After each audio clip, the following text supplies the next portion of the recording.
Hi, welcome. Enjoy the content. Subscribe and turn on notifications. You depend on me. My wife said that to me with a smile on her face and a champagne glass in her hand, standing under a chandelier that probably cost more than my first apartment. Then she slid a folder across the table and added, very softly, "So don't make a scene. Just sign it." 10 minutes later, the CEO she thought was untouchable was being pulled off the stage by his own legal team. Investors were walking out of the ballroom, and the empire they built behind my back started collapsing in real time. All because I signed my name. Not on her paper. On mine. My name is Daniel Reed, and for a long time, I was exactly the kind of man people overlook. Quiet. Useful. Predictable. The kind of husband people assume is lucky just to be there. I'm 42. I used to be a systems engineer. Years ago, I built a logistics platform that solved a problem most companies spend millions trying to fix. Route prediction, cost reduction, warehouse timing, fuel optimization. Not flashy, not sexy, but powerful. That platform became the foundation of a company called Vayner Dynamics. I didn't become the face of it. I didn't want to. My wife Claire did. When we first met, Claire was sharp, funny, hungry in a way I admired. She could walk into a room full of executives and make them feel like they were already behind. Back then, I loved that about her. She said I was the steady one. The builder. The man who made things real. When Vayner was still tiny, I licensed my platform to the company through a holding trust my father had helped me set up years earlier. It was supposed to protect the intellectual property and keep control from slipping away in the chaos of expansion. Standard legal caution. Boring paperwork. The kind of thing ambitious people laugh at until it matters. Claire joined Vayner early and climbed fast. She was brilliant in operations. The CEO, Marcus Vale, noticed that immediately. Marcus was one of those men who could sell confidence like religion. Perfect suits. Perfect posture. Perfect smile. He called everyone family, while quietly turning them into tools. He made Claire Chief Operating Officer by 36. I stepped back around the same time. Our son, Noah, was 8 then, and he was having a rough year. Panic attacks, trouble at school, sleepless nights. Claire was traveling constantly. I told myself one of us had to be present, and I could do that. So I took consulting work from home, handled the house, handled Noah, handled everything invisible. At first, Claire thanked me. Then she got promoted again. And gratitude slowly turned into something uglier. It started small. She'd correct me in front of people. If I waited for Daniel to make financial decisions, we'd still be clipping coupons. Or she'd laugh when friends asked what I did. He used to build things. Now he mostly keeps the house from falling apart. People laughed because she laughed. I laughed too, because that's what you do when the person humiliating you is your wife and everyone else thinks it's just her being driven. Then came the line she used whenever we fought. "You live this life because of me." She said it when I questioned her late nights. She said it when I asked why she was suddenly moving money between accounts without telling me. She said it when I mentioned Noah missed her. "You depend on me, Daniel. Don't forget that." The strange thing is, I almost believed her. That's what years of erosion does. It doesn't break you all at once. It sands you down until you start doubting what you know. But suspicion has a way of building itself from little details. Claire became protective of her phone. She started taking calls on the balcony. She changed her passcode after 12 years of using our anniversary. She stopped telling me where she was traveling until the last minute. And whenever Marcus's name came up, she answered too quickly. Don't be insecure. That word stayed with me. Not angry. Not wrong. Insecure. Then one night she came home after midnight, kicked off her heels, and left her laptop bag open in the kitchen while she showered. I wasn't looking for anything dramatic. I was looking for the school form she promised to print for Noah. Instead, I found a draft agreement inside a folder marked Amendment. Confidential. I opened it. It was not a routine update. It would have converted Vayner's license to my platform into a permanent, irrevocable, fully transferable asset under the company's sole control. No termination rights. No trustee review. No approval required from me ever again. At the bottom was a note from Marcus to Claire. Get him to sign before quarter close. After merger announcement, his leverage disappears. My hands went cold. I kept reading. There were other messages. Not just the affair, which, yes, was right there in language no husband ever forgets, but financial documents too. Related party payments. Inflated contract recognition. A vendor company tied to Marcus's brother billing Vayner for work that didn't exist. Claire knew. Worse, she was helping bury it before the board audit. And then I found the message that ended my marriage before I ever said a word. Claire had written, "He still thinks I need his approval because of the trust.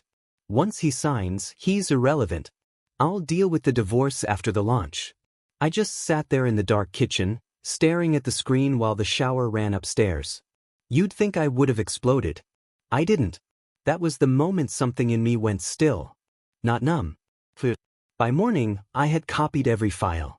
Every message. Every draft. Every invoice. By noon, I'd met with an attorney who specialized in corporate fraud and IP enforcement. By the end of the week, I had a forensic accountant, a divorce lawyer, and a complete timeline. And I learned something Marcus and Claire had either forgotten or never bothered to understand. The original license agreement wasn't just a formality. It had a material breach clause. If Vayner concealed related party fraud, attempted unauthorized transfer, or used the platform to secure financing without disclosure to the licensor, the trustee could terminate the license immediately. I was the trustee, and Vayner had done all three. The merger announcement was scheduled for a Saturday night at the Grand Meridian downtown. Black tie. Press there. Investors there. Board members there. The kind of event built for ego and headlines. Claire told me I had to attend. Appearances matter, she said while adjusting an earring in the mirror. Try not to look miserable. I looked at her and wondered how long she'd been gone while still standing in our house. At the ballroom, everything was polished gold and glass. Giant projection screens. Music too expensive to be memorable. Men bragging with one hand and checking stock alerts with the other.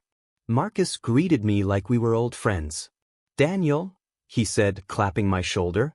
"The quiet genius behind the curtain." I smiled. Something like that. Claire stayed close to him all night. Not close enough for anyone else to call it what it was. Just enough for me to see the truth in every glance.